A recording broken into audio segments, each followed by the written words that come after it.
Bonjour. Ouais, très bien. Comment allez-vous? D'accord. Ouais. Si vous voulez, Oui. je vous assure. Je me mets là?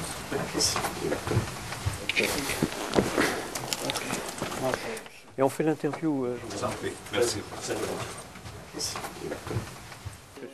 Flambée des prix du pétrole, crise immobilière aux États-Unis, injection massive de liquidités pour prévenir une crise bancaire, déséquilibre sur les marchés d'échange. On peut dire que l'année 2007 a été une année terrible. Vous savez, toutes les années ont leur lot de défis et la vie des banquiers centraux n'est jamais simple pour parler clair. Donc nous avons eu notre lot de nouveaux défis ou d'anciens défis qui ont été renouvelés en effet en 2007. C'est tout à fait juste.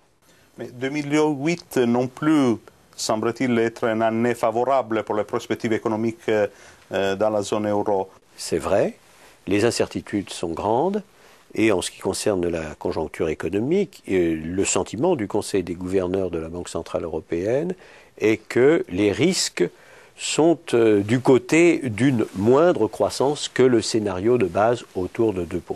Pourquoi la BCE ne baisse pas les taux d'intérêt comme ils l'ont fait les autres grandes banques centrales? Notre mandat premier, celui que nous demande le traité et celui que nous demandent nos concitoyens, c'est d'assurer la stabilité des prix à moyen terme en ligne avec notre définition, c'est-à-dire moins de 2%, proche de 2% au niveau des 320 millions d'habitants de la zone euro. Et donc, nous prenons nos décisions de politique monétaire pour assurer la stabilité des prix. C'est notre mandat premier. Justement, les prix à la consommation se sont envolés ces derniers mois en Espagne, en France, en Allemagne, en Italie, un peu partout, et ils ont atteint dans la zone euro les niveaux les plus élevés depuis plus de 6 ans. Quel est pour vous le remède? Il nous appartient de faire en sorte que cette hausse, qui doit être transitoire, ne se transfère pas à toutes sortes d'autres prix, en particulier aux salaires, bien sûr, aux traitements et salaires, mais aussi à toutes sortes d'autres prix, parce que là, nous aurions alors ce que nous appelons les effets de second tour, et on aurait une inflation qui, au lieu d'être provisoire et transitoire et uniquement due à ces chocs que nous avons observés sur les matières premières et le pétrole, nous aurions alors une inflation durable et nous serions incapables d'être à la hauteur de notre mandat, d'assurer la stabilité des prix, et nous ne ferions pas ce que nos concitoyens nous demandent expressément. Président Trichet, je me permets d'insister sur le fait que à la BCE, vous ne pouvez pas ignorer que l'écart entre riches et pauvres se creuse chaque année de plus en plus en Europe.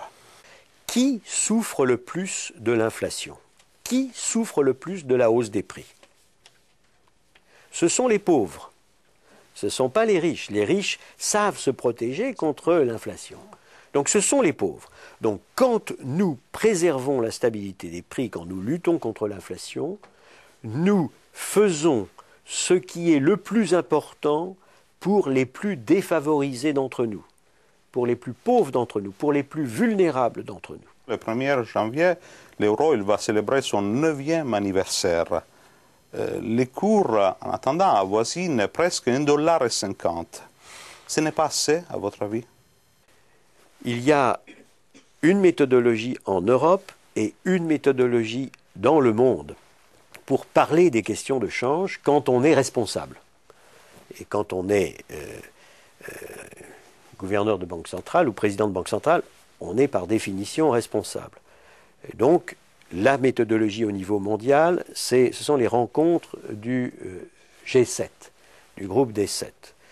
Et donc, permettez-moi simplement de vous dire, puisque vous me posez une question sur le dollar des États-Unis, je vous dirai simplement que j'ai apprécié, avec un très très grand intérêt, les propos qui ont été tenus par Heg Paulson, le secrétaire au Trésor américain, et par mon collègue Ben Bernanke, qui ont dit un dollar fort est dans l'intérêt des États-Unis.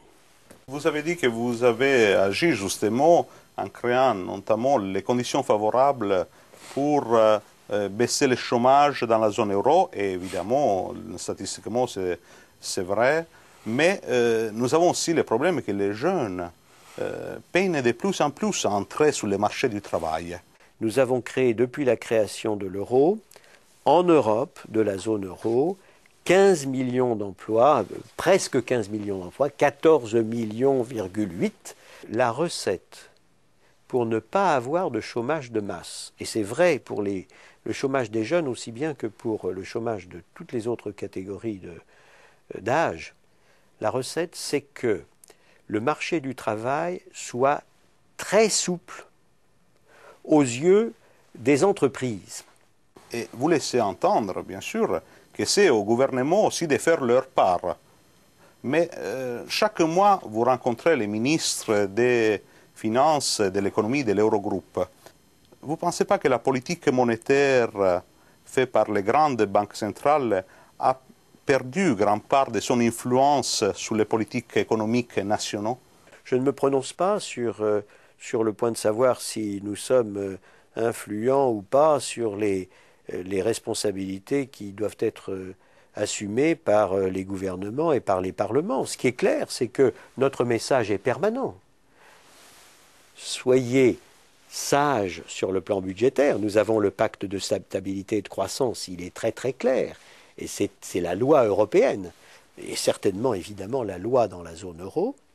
Et donc nous avons toujours dit application stricte du pacte de stabilité et de croissance. Nous encourageons énormément les gouvernements européens à voir la mise en œuvre la plus complète et la plus rapide possible du programme de Lisbonne, du programme de réforme structurelle, et nous encourageons aussi, et nous disons à l'ensemble de ceux qui ont une influence sur les coûts unitaires de production et la compétitivité des différentes économies dans la zone euro, nous leur disons faites très attention à l'évolution de la compétitivité parce que c'est elle qui, à terme évidemment, permet d'avoir la plus grande croissance possible et la plus grande création d'emplois possible.